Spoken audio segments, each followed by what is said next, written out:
अस्सलाम वालेकुम dear student. आज हमने 10th क्लास की जो केमिस्ट्री है इसका चैप्टर नंबर 25 बायो केमिस्ट्री का लेक्चर नंबर 2 बच्चों आज हम डिस्कस कर रहे हैं कार्बोहाइड्रेट्स। तो सबसे पहली बात आती है कि व्हाट आर कार्बोहाइड्रेट्स। तो इसे हम कहते हैं hydrates of carbon. Hydrates of carbon, hydrates किसे कहते हैं? पानी को, यानी हाइड्रेट्स ऑफ कार्बन। कार्बन के जो हाइड्रेट्स होंगे आर कार्ड, तो आप इसे कहते हैं आर कार्ड, क्या हो जाएंगे? ये कार्बोहाइड्रेट्स होंगे। Carbohydrates, hydrates of carbon are called carbohydrates. तो इनका जो जर्नल फार्मूला हमारे पास बनेगा वो कुछ यूं है, यानी ये कार्बन होगा, इसके नंबर क्या होगा? एन नंबर होगा। What is N? N is a number of carbon, कितने कार्बन होंगे। आगे आपने लिख देना है पानी, H2O है, और इसके नीचे क्या लिखेंगे? एन, यानी जितने नंबर ऑफ कार्बन होंगे आपने उतने नंबर जो होते हैं कार्बन की तादाद को हाइड्रोजन से ज़रब देंगे, उतनी बेटा ऑक्सीजन से ज़रब देंगे। फॉर एग्जांपल अगर हमने ग्लूकोज का फार्मूला देखते हैं, ग्लूकोज, ये जो ग्लूकोज होता है इसका जो फार्मूला होता है इसमें 6 कार्बन होंगे, तो इसमें हाइड्रोजन कितने होंगे?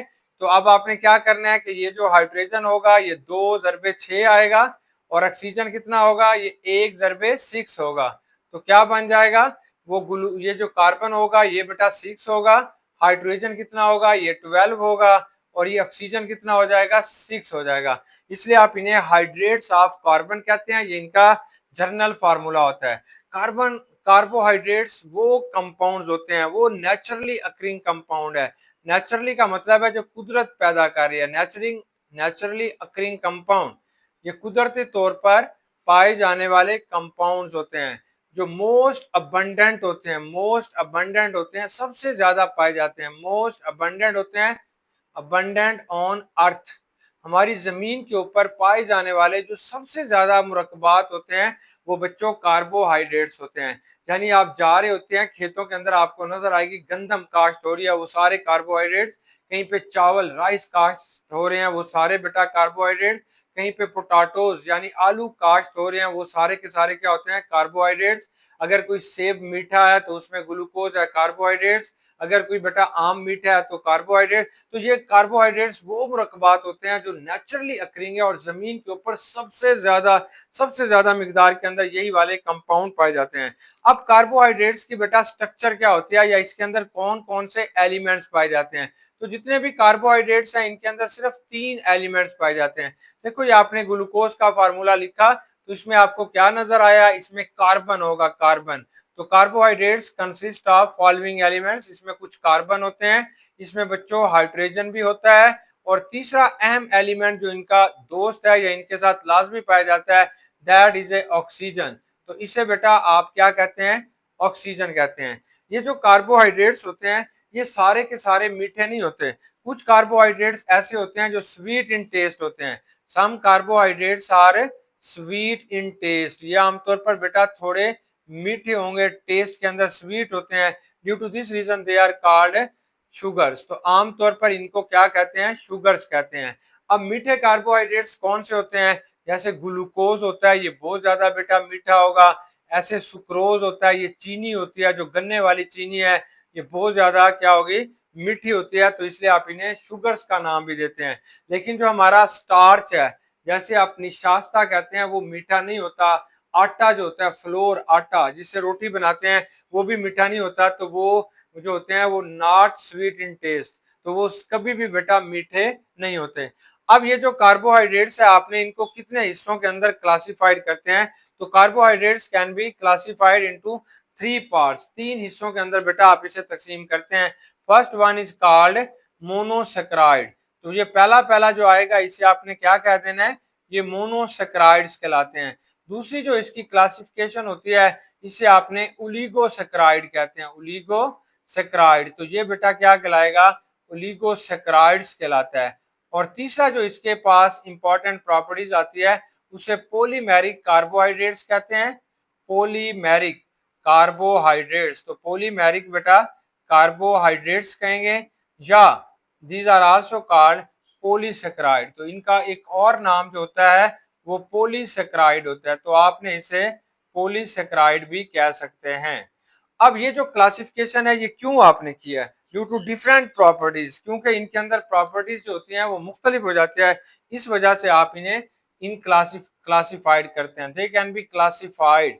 तो आपने क्या किया बेटा, इन्हें क्लासिफाइड किया, इनको तकसीम किया ड्यू टू, किस वजह से, due to difference in properties, due to difference in properties, क्योंकि इनकी जो प्रॉपर्टीज थी, इनकी जो खसूसियात थी, उनके अंदर फर्क पाया जा रहा था। इस फर्क की वजह से आपने इनको मुख्तलिफ हिस्सों के अंदर तकसीम किया। अब सबसे फेमस किस्म के जो कार्बोहाइड्रेट्स हैं उनको अब हम डिस्कस करते हैं। पहला जो कार्बोहाइड्रेट्स हमारे पास आता है इसे आपने ग्लूकोज कहते हैं। ग्लूकोज क्या होता है, ये मोस्ट अबंडेंट, ये जो आपके पास ग्लूकोज होगा, ग्लूकोज को हम कहते हैं कि ग्लूकोज, ग्लूकोज, ग्लूकोज जो होगा बेटा इज मोस्ट अबंडेंट।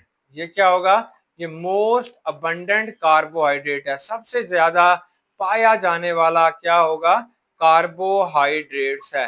हर जो मीठी चीज होती है उसके अंदर क्या चीज पाया जाएगा, वो ग्लूकोज पाया जाता है। हर मीठी चीज के अंदर जो बेटा आपको मिल रहा होता है वो क्या होगा, ग्लूकोज होगा। सेब मीठा है तो इसमें ग्लूकोज होगा, आम मीठा है तो इसमें ग्लूकोज होता है, या कोई भी फल आपके पास जो मीठा आता है तो उसके अंदर जो चीज पाई जाती है वो बच्चों क्या होगी, ग्लूकोज होगी। अब ग्लूकोज पाया कहाँ जाता है, इसका प्रेजेंट कहाँ पे आपको मिलेगा ग्लूकोज, तो ग्लूकोज बेटा आपको फ्रूट्स में भी मिलता है, एनिमल्स में भी मिलता है। अब फ्रूट्स में कहाँ मिलेगा, कॉमनली बहुत ज्यादा मिकदार में ये पाया जाएगा ग्रेप्स के अंदर, यानी ये अंगूरों के अंदर बहुत ज्यादा पाया जाता है। हनी जो हमारा शहद होता है उसके अंदर भी बेटा ये बहुत ज्यादा मिकदार के अंदर है पाया जाता है। इसके अलावा पौधों के अंदर जो फ्लूइड होता है, SAP of plants, SAP of plants. अब सैप से क्या मुराद होता है, जैसे इंसान के अंदर खून होता है, पूरे जिस्म के अंदर गर्दिश कर रहा होता है, ऐसे पौधों के अंदर जो फ्लूइड, पौधों के अंदर बेटा जो फ्लूइड हरकत करता है, जो फ्लूइड जाइलम के अंदर होता है, जो फ्लूइड फ्लोएम के अंदर होता है, उस फ्लूइड को आप सैप कहते हैं। उस सैप के अंदर भी बेटा ग्लूकोज जो होता है वो पाया जाता है। अब इसका जो है एनिमल्स में कहाँ मिलेगा, एनिमल के अंदर कहाँ मिलेगा, एनिमल के अंदर बेटा ये हमारे ब्लड के अंदर मिलेगा। एनिमल जो होते हैं वो हमारे ब्लड के अंदर, जो इंसान है उसके ब्लड के अंदर मिलता है, यानी मेरा जो होता है खून जो होता है इसके अंदर भी ग्लूकोज होता है, इसलिए खून मीठा होता है। कभी आप चख के देखें तो आपको खून मीठा मीठा जो है वो महसूस होता है, इसलिए तो लोग कहते हैं कि मैंने तेरा खून पी जाना है क्योंकि ये मीठा होगा।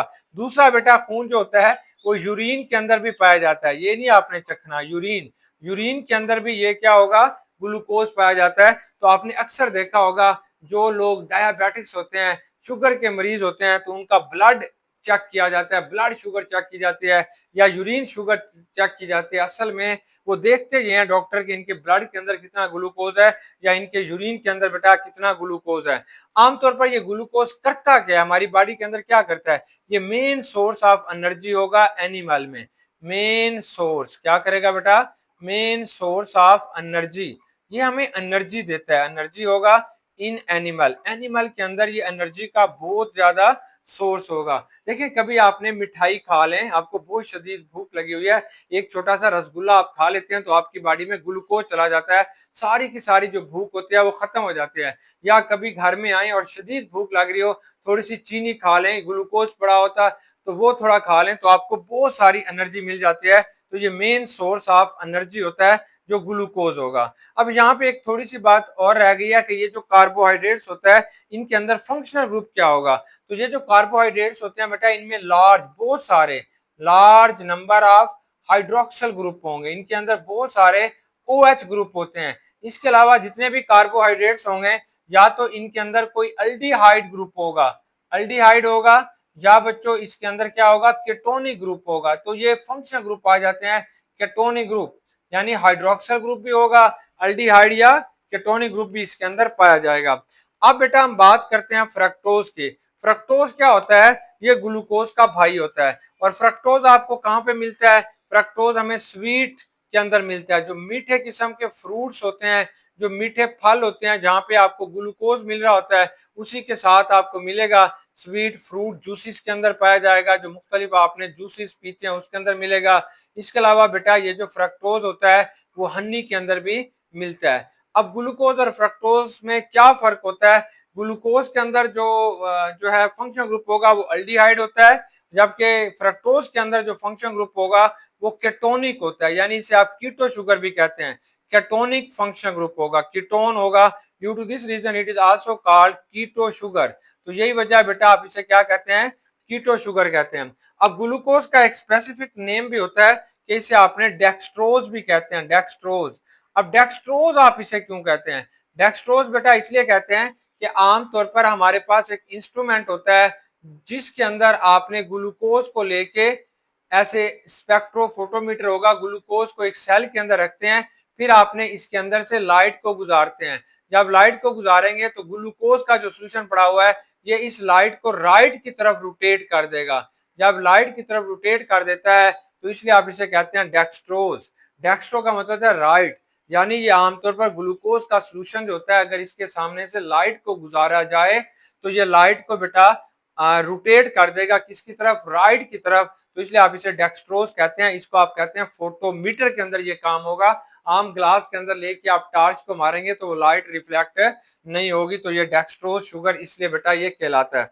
अब इन दोनों का मॉलिक्यूलर फार्मूला क्या होगा, ग्लूकोज का और फ्रक्टोज का दोनों का बेटा सेम मॉलिक्यूलर फार्मूला होता है, C6 होगा, H12 होगा, O6 होगा। यानी दोनों के अंदर 6 कार्बन होंगे, 12 हाइड्रोजन होंगे और 6 क्या होंगे बेटा, ऑक्सीजन होंगे।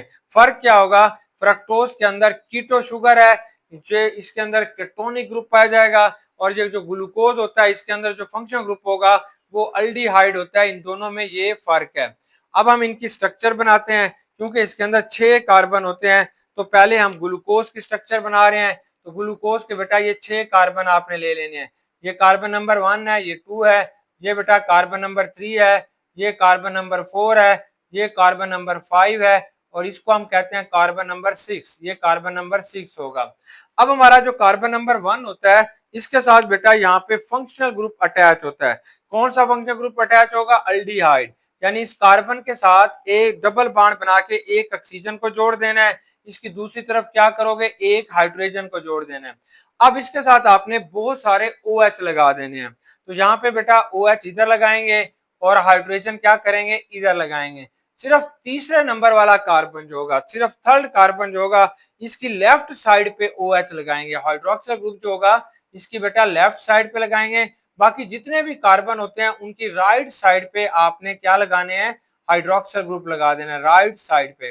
सिर्फ आपने राइट साइड पे हाइड्रोक्सिल ग्रुप लगा देने हैं। तो ये CH2OH है, इसको हम कहते हैं ओपन चेन स्ट्रक्चर। ये इसकी ओपन चेन क्या हो जाएगी, स्ट्रक्चर हो जाएगी। और ये जो आपको फंक्शन ग्रुप नजर आ रहा है इस फंक्शन ग्रुप को हम कहते हैं अल्डिहाइड। तो इसके अंदर जो होती है अल्डिहाइड फंक्शन ग्रुप होता है, इसलिए बेटा दीज आर आल्सो कॉल्ड अल्डोजिस। आप इसे कॉमनली अल्डोजिस भी कहते हैं। यानी ऐसे ये आपके पास मोनोसैकराइड्स होते हैं जिसके पास अल्डिहाइड होगा, इसलिए बेटा आपने अल्डोजिस कहते हैं। ये आपके पास मोनोसैकराइड्स हैं।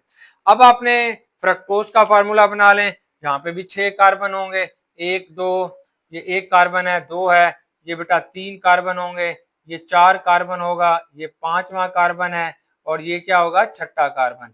छठे कार्बन के साथ आपने वैसे ही CH2OH लगा देना है यहाँ पे।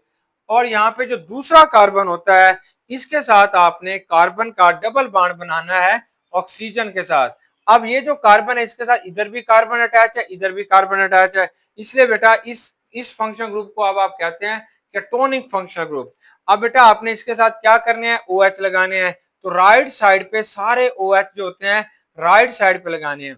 सिर्फ कार्बन नंबर 3 के ऊपर जो एक OH होगा वो लेफ्ट साइड पे लगाना है। बाकी सब के आपने राइट साइड पे बेटा OH लगाएंगे। अगर ये आप ऑक्सीजन को गिनोगे तो 12 होंगे। अगर बेटा ये ऑक्सीजन को आप गिनते हैं तो सब के अंदर 6 ऑक्सीजन होंगे, सब के अंदर 12 हाइड्रोजन होंगे और 6 क्या होंगे, कार्बन होंगे। ये जो फंक्शन ग्रुप अब आपने लगाया हुआ है इस फंक्शन ग्रुप को हम कहते हैं कीटोनिक, कि ये कीटोनिक ग्रुप होता है। That due to this reason कि fructose is also called ketosis sugar. Fructose को आप कहते हैं ये कीटोसिस शुगर होता है क्योंकि इसके अंदर कीटोनिक ग्रुप जो होगा वो मौजूद होगा।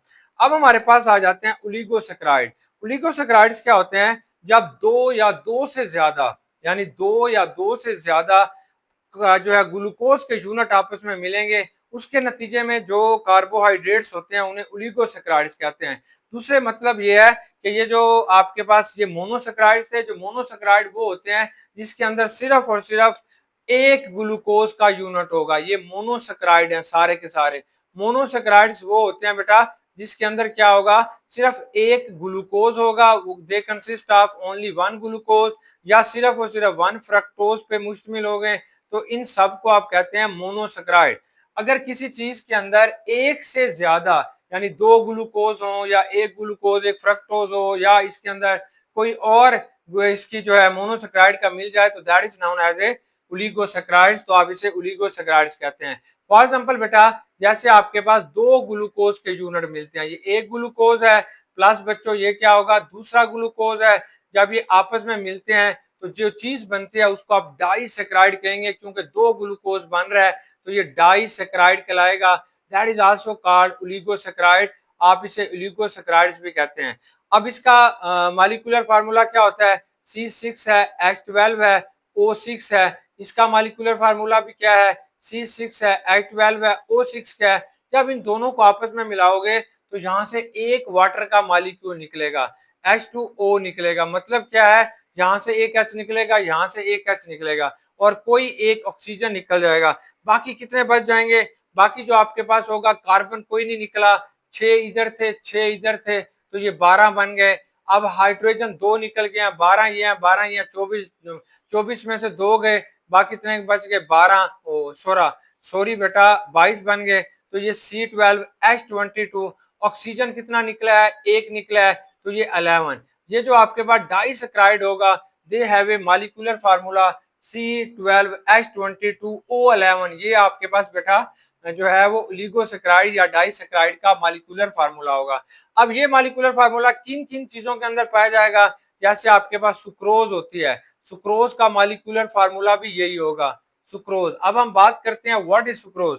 सुक्रोज क्या चीज होती है, ये बेटा एक डाइसेक्राइड है, और सुक्रोज आपको मिलेगी कहाँ, ये हम आमतौर पर शुगर केन में, जो गन्ना होता है, गन्ना खाया है कभी, गन्ना, गन्ने के अंदर मिलेगी, या बेटा शुगर बीट के अंदर। शुगर बीट क्या होता है, चुकंदर, चुकंदर के अंदर। चीनी आप दो तरह से हम मोस्टली बनाते हैं, या गन्ने से बनाते हैं या बेटा चुकंदर से बना रहे होते हैं, तो ये सुक्रोज हमें यहाँ से मिलेगा। सेकंड जो हमारे पास टाइप पाई जाती है, इसे आपने माल्टोज कहते हैं, माल्टोज। ये माल्टोज होगा।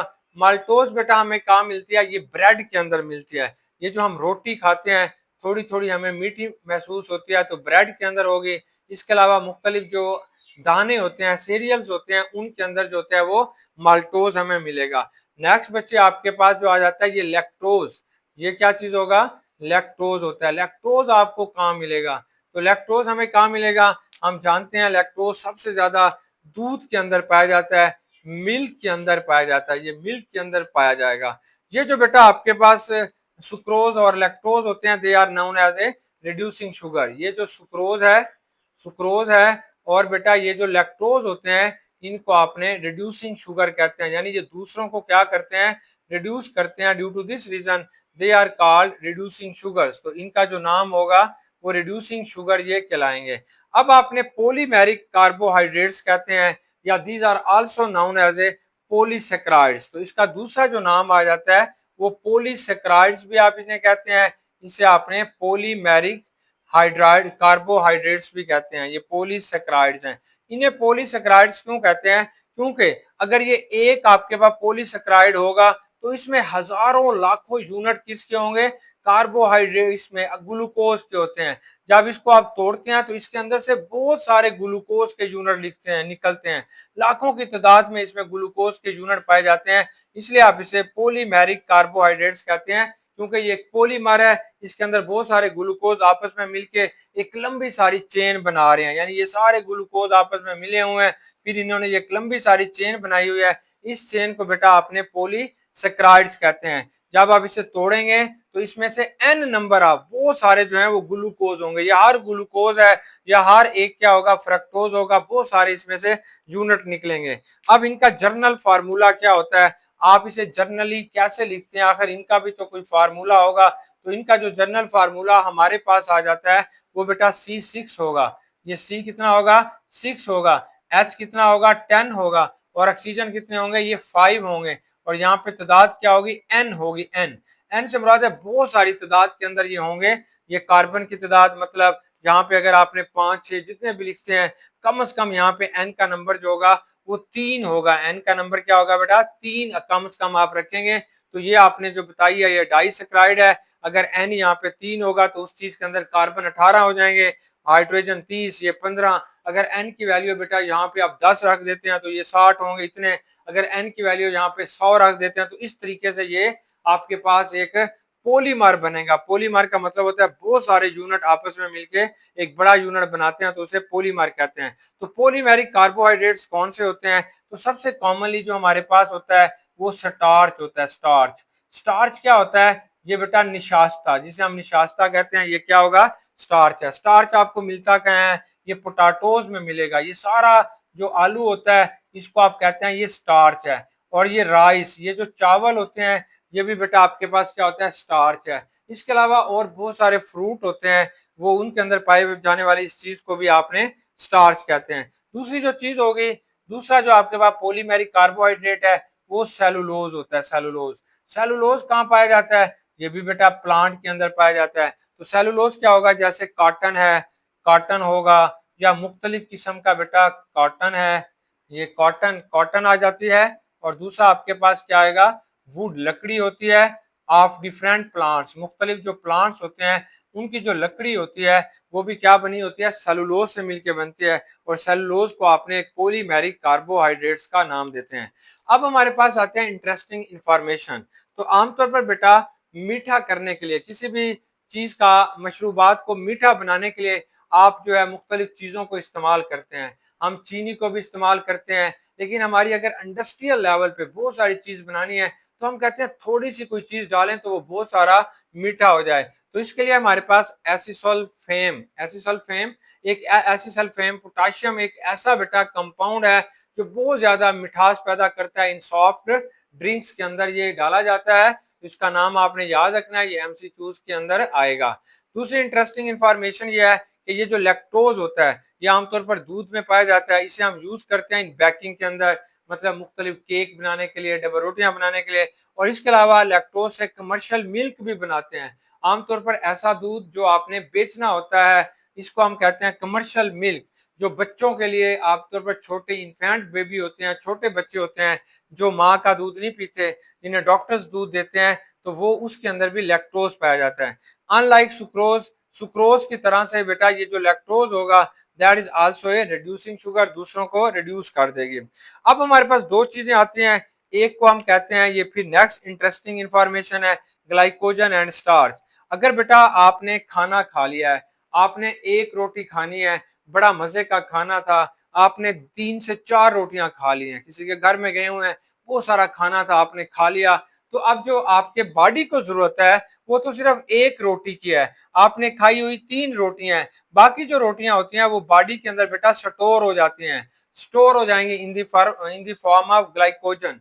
ग्लाइकोजन की शक्ल में वो क्या हो जाएंगी, स्टोर हो जाएंगी। जब आपको भूख लगेगी तो वो उस टैंकी से, उस स्टोर से, उस स्टोर रूम से वो जो है कार्बोहाइड्रेट्स आगे की तरफ पहुंचाएंगे। जिस सेल को भी जरूरत पड़ेगी वो इसको यूज करेगा और फिर एनर्जी पैदा करेगी। तो इसलिए एक्स्ट्रा कार्बोहाइड्रेट्स जो इंसान के अंदर होते हैं, एनिमल्स के अंदर होते हैं, वो ग्लाइकोजन की शक्ल में बेटा वो स्टोर होते जाते हैं। अब इसका नुकसान क्या होगा, आप तो कहेंगे हाँ ठीक है जी रोटियां खा लें फिर एक दिन आ गए। इसका नुकसान ये होगा कि आप मोटे होना शुरू हो जाएंगे। ग्लाइकोजन अगर ज्यादा स्टोर होगा तो इंसान क्या होगा, मोटापे की तरफ जाना शुरू हो जाएगा। और नुकसान क्या होगा, डायबिटिक, उसको शुगर होना शुरू हो जाएगी, क्योंकि उसके अंदर कार्बोहाइड्रेट सब एक्स्ट्रा आ गए हैं। तो इसलिए जितना जसामत होगी उतनी सिर्फ रोटी खानी है, एक्स्ट्रा नहीं खानी। स्टार्च, अगर बेटा यही वाला जो कार्बोहाइड्रेट्स एक्स्ट्रा अमाउंट में अगर पौधों के अंदर जज़ब होना शुरू हो जाते हैं या पौधों के अंदर स्टोर होना शुरू हो जाते हैं, तो इस चीज को हम क्या कहते हैं, स्टार्च कहते हैं। पौधों के अंदर जो कार्बोहाइड्रेट्स एक्स्ट्रा जो होते हैं जब वो स्टोर होंगे तो उस चीज को आप कहते हैं starch. Name 2 sources of starch, starch के बेटा 2 सोर्सेज का नाम बताएं। ये क्विक चेक है, देखो जैसे पोटाटो है, पोटाटो ये आपके पास क्या होगा, स्टार्च होगा। दूसरा सोर्स क्या होता है, ये राइस है, राइस, राइस भी क्या होता है बेटा, ये भी हमारे पास एक स्टार्च का सोर्स है। नेक्स्ट इसका क्विक चेक 2 है, all carbohydrates are equally beneficial for our health. क्या तमाम कार्बोहाइड्रेट जितने आपने लिखे हैं, ग्लूकोज लिखा, स्टार्च लिखा, ये आपने माल्टोज लिखा, ये लैक्टोज लिखा, क्या इन सबका एक जैसा फायदा होता है इंसान के अंदर? नहीं बच्चों, अगर ये एक जैसा फायदा होता तो ये इनके मुख्तलिफ नाम ना होते। देखो हमारे पास मुख्तलिफ किस्म के बेटा जो होते हैं कार्बोहाइड्रेट्स होते हैं, जो सिंपल कार्बोहाइड्रेट्स होते हैं, सिंपल कार्बोहाइड्रेट जो होते हैं, ये जैसे गंदम है, रोटी है, चावल है, ये जो आलू है, इन्हें सिंपल कार्बोहाइड्रेट्स कहते हैं। जब आप इन्हें खाएंगे, ज्यादा मिकदार में खाएंगे तो मोटे हो जाएंगे और डायबिटिक हो सकता है। जो बेटा कम्प्लेक्स कार्बोहाइड्रेट्स होते हैं, कम्प्लेक्स किस्म के जो कार्बोहाइड्रेट्स होते हैं, ये कौन से होते हैं? ये ग्रेन्स होते हैं, ग्रेन। जैसे आपके पास मुख्तलिफ ग्रेन्स होंगे, दाने होते हैं, या से बेटा मूंगफली होती है, इनको कम्प्लेक्स कार्बोहाइड्रेट्स खाते हैं। इनको अगर आप खाएंगे तो आपको कम मोटापा होगा, और कम जो होते हैं वो आपको क्या होगा? शुगर होगी, डायबिटिक होने के चांसेस कम हो जाते हैं। ये जो कम्प्लेक्स कार्बोहाइड्रेट्स आप खाएंगे तो आपको भूख जो होती है वो देर से जाके लगती है, जबकि सिंपल कार्बोहाइड्रेट्स आप खा के हाथ धोने के लिए जाएंगे, और जब हाथ धो के वापस आ रहे होंगे फिर आपको दोबारा भूख लगना शुरू हो जाती है, तो ये जल्दी डाइजेस्ट हो जाते हैं, इसलिए जल्दी भूख लग जाती है। डियर स्टूडेंट, उम्मीद है कि आज की डिस्कशन पसंद आई होगी। बेस्ट विशेष, गुड लक।